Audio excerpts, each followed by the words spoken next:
میرے نبی تشریف فرما تھے، آپ نے کہا اس دروازے سے ایک جنتی ابھی آئے گا.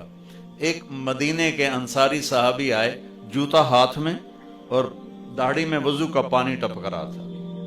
اگلے دن آپ نے کہا اس دروازے سے ایک جنتی آ رہا ہے. وہی صحابی دوبارہ انٹر ہوئے، جوتا ہاتھ میں، داڑھی میں وضو کا پانی. تیسرے دن آپ نے فرمایا اس دروازے سے جنتی آ رہا ہے، وہی صحابی، سیم آدمی، 3 دن جنت کی بشارت. تو اس محفل میں ایک صحابی ہیں عبداللہ بن عمر رضی اللہ عنہ. یہ 1.25 لاکھ صحابہ میں سب سے زیادہ عبادت والے تھے. ان جیسی عبادت کسی صحابی نے نہیں کی. سارا سال روزہ رکھتے تھے، کوئی افطار نہیں سوائے عید کے، اور ساری رات نفل پڑھتے تھے.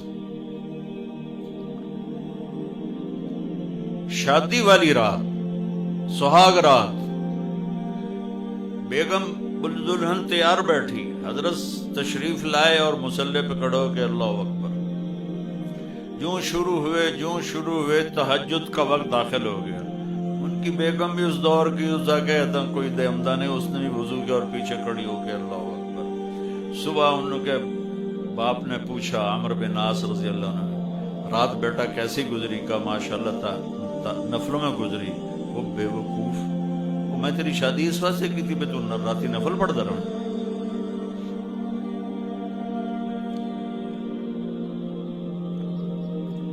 تو یہ صحابی تھے عبداللہ بن عمر، یہ اتنے عبادت گزار تھے. ان کو خیال آیا یہ مجھ سے زیادہ عبادت کرتا ہے جو یہ جنت کی بشارت 3 دن مسلسل، 24 گھنٹے کا سکیل تو میں نے پورا کیا ہوا ہے، تو اس کے پاس 26واں گھنٹہ ہے جو مجھ سے زیادہ عبادت کرتا ہے. تو ان کے پاس چلے گئے، کہا چاچا آپ کے پاس 2-3 دن ٹھہر جاؤں؟ میں نے کہا ہاں ٹھہر جاؤ.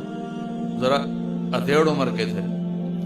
اب جب رات ہوئی تو انہوں نے جلدی سے چادر اوپر لی عبداللہ بن عمر، اور یوں سراب کر کے نا ان کو دیکھنے لگے کہ اب یہ کیا کرے گا.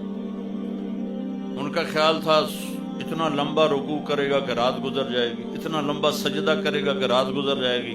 تو ان کو یوں کر کے دیکھنے لگے. وہ آئے اور اللہم بسمک اموت و احیا، یہ سونے کی دعا پڑھی، ہو گئے. اور اذان پر آنکھ کھلی ان کی. وہ سر پکڑ کے بیٹھ گئے. اے کی میں تو کدی رات اکھ نہیں لائی تھی، اس رات اکھ کھل ہی نہیں تے جنتی بشارت کے میں لب گئی. میں کہا اچھا میں کل بھی دیکھنا. اگلے دن پھر وہی ہوا، وہ ایسے لیٹ کر ان کو ایسے کر کے دیکھنے لگے. وہ پھر ماشاءاللہ آیا اور کہا اللہم بسمک اموت و احیا، ہو گئے. وہ پھر حیران پریشان، صبح کی اذان پہ ان کی آنکھ کھلی. اس زمانے میں منافق تہجد نہیں چھوڑتا تھا ڈر کے مارے، تو یہ تو اتنے بڑے صحابی ہیں. تیسری رات پھر دیکھا سیم، انہوں نے ایسے اپنی آنکھ چھپا کے، چہرہ چھپا کے دیکھتے رہے، اور وہ ساری رات نیند کے مزے لیتے رہے.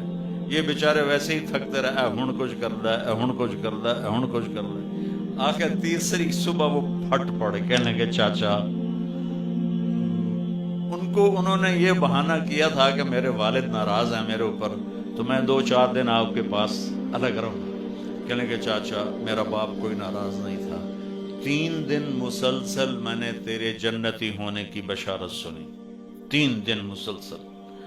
تو میں دیکھنے آیا تھا تو کیا کرتا ہے، تو تا ساری رات سوتا رہے جانا، تینے جنت کتھوں لب گئی. کہنے لگے بیٹا یہی ہے جو تو نے دیکھا ہے. تو وہ کہنے لگے تبت کچھ نہ ہویا زبان حال سے. جب واپس چل کے دروازے تک پہنچے تو انہوں نے کہا بیٹا ادھر آ، تجھے اصل بات بتاتا ہوں. وہ لگا ادھر آ تمہیں اصل بات بتاتا ہوں. کہا یوں دل پہ ہاتھ رکھ کر کہا یہ جو میرا دل ہے نا، اس میں دنیا کے کسی انسان کی نفرت کوئی نہیں، بغض کوئی نہیں، حسد کوئی نہیں، کھوٹ کوئی نہیں. اور اس زبان سے میں نے کبھی کسی کو دکھ دینے والا بول نہیں بولا. اور اللہ جب کسی کو نعمت دیتا ہے میں خوش ہوتا ہوں، مجھے حسد نہیں ہوتا. تو اب میرا پتر بہ جا، میں ایک گل سمجھاؤں. اب ان کا باڈی ایکشن دیکھنا کہ جب انہوں نے کہا نا کہ میرا دل صاف ہے سب سے، اے بھائی کیمرے والا ہماری سرکار لے جا۔ تو اب عبداللہ بن عامر نے جو ایکشن کیا وہ انہوں نے کہا نا کہ یہ میرا دل سب سے صاف ہے، میری زبان سے کسی کو دکھ بھرا بول نہیں ملتا، تو انہوں نے کہا ہاذا ہوا، اچھل کے ہاذا ہوا، چاچا یہ ہے تجھے جنتی بنانے والا عمل، یہ ہے تجھے جنتی بنانے والا عمل۔ اور یہ چاچا بڑا اوکھا عمل، اتنے بڑے عبادت گزار ہو کر ان کا بڑا اوکھا عمل ہے، ساری رات نفل پڑھتے ہیں، سارا دن روزہ رکھتے ہیں، وہ اوکھا نہیں، اور اس کو کہہ رہے ہیں